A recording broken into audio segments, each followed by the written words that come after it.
Ya, pengembangan budaya Gayo untuk Ibu Nifas. Jadi apa sih kesamaannya kalau kita bilang bahwa metode balur, nanobalur Divine itu banyak miripnya dengan budaya lokal, walaupun sih Ibu Greta awalnya lebih banyak dibesarkan di lingkungan Jawa, tapi kalau semakin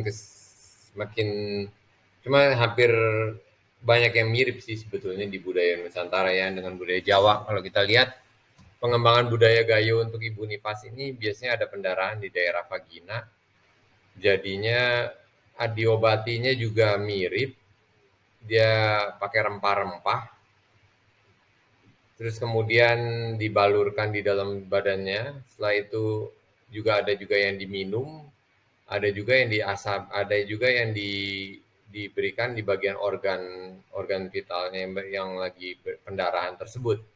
Jadi dia banyak miripnya sih dengan kalau metodenya ya, kita bicara metodenya banyak miripnya. Ini kita ambil di gambarnya dari jurnal, aslinya lagi uh, ibunya yang lagi sedang diobatin. Di belakangnya ada panggangan api bakar, jadinya selama 44 hari juga dipanasin dengan rempah-rempah. Terus di sini juga ada kimianya secara jelas dilihat, bisa bisa dilihat bahwa apa yang digunakan di situ. Misalnya dia bilang pengobatannya sebenarnya ada dua, tradisional war, nama pengobatannya bedaring, perapian dengan 4 jenis kayu bakar, kayu temung, deklim, ya pokoknya dibaca sendiri, bedah matah, bedah param dengan kunyit, jahe, jeruk purut dan sebagainya ya, tumpal dengan jahe, jeruk purut, kunyit, dan juga kalau pengobatan yang di tradisional dalam berarti diminum kunyit, jahe, kencur, ya rada mirip juga dengan jamu yang sering digunakan di Jawa ya. Cuma di sini ibu akan duduk membelakangi api selama 44 hari, kurang lebih seperti itu. Jadi kita lihat di perbedaannya, kita pada saat itu menggunakan pembakarannya dengan tembakau. Tembakaunya udah ada campuran asam aminonya, berbagai juga ada rempah-rempahnya juga. Jadinya pembakarannya hampir mirip ya, cuma juga ada yang dalam bentuk dupa, ada yang bentuk rokok. Itu sih hanya medianya bentuknya, cuma ya isi kontennya hampir sama.